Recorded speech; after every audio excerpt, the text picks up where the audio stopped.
My name is Nadine. I'm 17 years old, and I want to tell you my story. Do you remember your first school love and your first time? I thought I wasn't going to get either, but until recently, I hated everyone and everything around me. If it wasn't for Mallory, my best friend, I swear I would have hung myself from the school gate out of boredom. If you look at Mallory and me from the outside, you can never even assume that we've been friends since first grade. You know why? I'm a goody two-shoes. So cute it makes you sick. And she's goth or punk, or even all at once. She was always there to protect me if someone got too aggressive and tried to lay a hand on me. And in junior school, I remember she took me to all the games. She was, of course, our tactic leader, the leader of the class, a real Girl Scout, if you know what I mean. That's why we sometimes fight. We argue so much that sparks fly, almost to a fight, with rage and shouting. Just at the beginning of my story lies one such argument. It was my first time we had a fight in front of everyone. I was just joking that my husband and kids were waiting for me a little bit longer, and all of a sudden, Mallory pushed me against the wall and started yelling at me like even my mother never yelled. Do you have a friend you couldn't live without? Did you argue with her so terribly? If so, you must understand me. I hated Mallory at that moment. I wasn't ashamed of it. My best friend made our fight a joke. I couldn't find the strength to forgive her, even when she apologized. Both that day and later, I needed time to step back and think to calm the chaos in my head. My social circle had previously consisted only of Mallory and her friends. Now it was just me, my mother, and the geek from the parallel with which we were preparing for exams. My mother was always very annoyed with Mallory, and she was insanely conservative, so she forbade Mallory to go near the house. That's why I didn't go out, so she wouldn't be waiting for me at the library. That's how the nerdy Lily got into my bedroom. My mother had no complaints about the mousy girl, which is even mousier than her own daughter. However, I whined to her more about how much I missed my friend than I studied. I missed her terribly. So when Mallory threw a rock at my window in the middle of the night and invited me to the party as if nothing had happened, I gave up and just asked Lily to cover for me. I immediately wished I hadn't come. There was a whole crowd of people I didn't know, and there was no Lily. I had become attached to her in the short days we had been together. But Mallory was always with me, and that was just as well, because I couldn't get enough of my longing for her. My friend first drew me into dancing, then gave me wine, weak and sweet. But I was pleased with how drunk I was. I even agreed to play spin the bottle. A dozen people sat in a circle on the floor. I knew half of them. Almost everyone was either drinking or smoking, laughing loudly and teasing each other. I could feel Mallory's heavy, warm hand on my waist. In the end, something happened that I was a little afraid of. The bottle spun round and pointed the shiny neck at Mallory sitting next to me. She made a joke and turned her whole body to me. I could feel her breath on my cheek, hot and impatient. The kiss was almost the same, as if Mallory had put the last of her rage and all of her love for me into it. Her hands rested on my shoulders, and finally she bit me lightly, her eyes twinklingly mischievously. I came home thinking about my best friend had stolen my first kiss. It was strange, you know?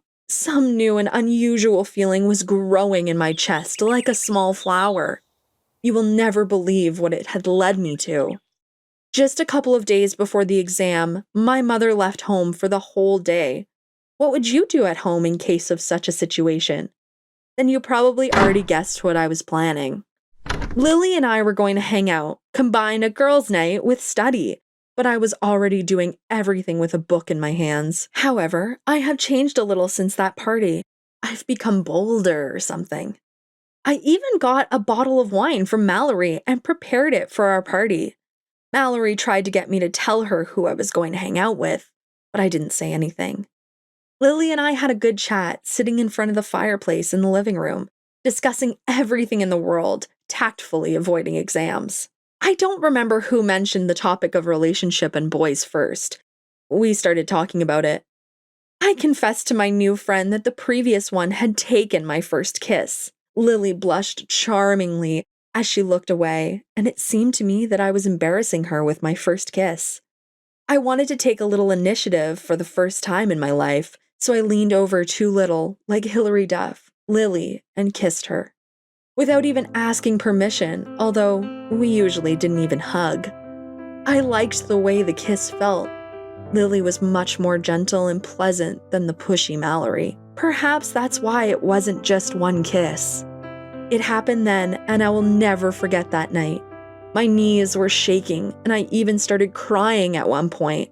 Lily sobbed and laughed at once, but she turned out to be so sensitive and caring that I literally melted with love for her. We woke up side by side, and at first, I was afraid to open my eyes. No, I found the strength to ask Lily to leave. She obeyed and only kissed my hand tremulously. As soon as the house was empty, I felt the last of my emotions shaken out of me. I thought about everything for a really long time, even forgetting about my studies. I just didn't have any strength left. When my mother came home and found an empty wine bottle and hickeys on my neck, she made such a fuss that I almost died of fright right there. My mother never yelled at me like that, using third-degree methods. Slaps, cigarette burns in the face, and screams in the ear. She found out that I was at a party with Mallory and immediately blamed her for everything. I heard a lot of new things about myself, that I was a liberal scum, and that I allowed myself sodomy, and that I had disappointed her, and that she would never forgive me. I was literally sick of my mother breathing in my face, and the lump in my throat was impossible to swallow. I swear I tried to argue with her, but it took all my strength to hold back the tears. The red marks on my mother's hands burned on my cheeks, and my lips still tingled from Lily's kiss. But I only allowed myself to cry when Mom let me go into the room, taking away the phone and promising to kill me if this happens again, and the daughter of the devil or whoever punks worship would appear near our house. Both Lily and Mallory called me, and I heard them, but I couldn't answer them. I somehow managed to hold out for a few days before the exam, but as soon as I went to school and sat down at the table, I saw Mallory's narrow back in a black t-shirt in the next row, and Lily's slumped shoulders not far from her, and the tears came out of me like a fountain.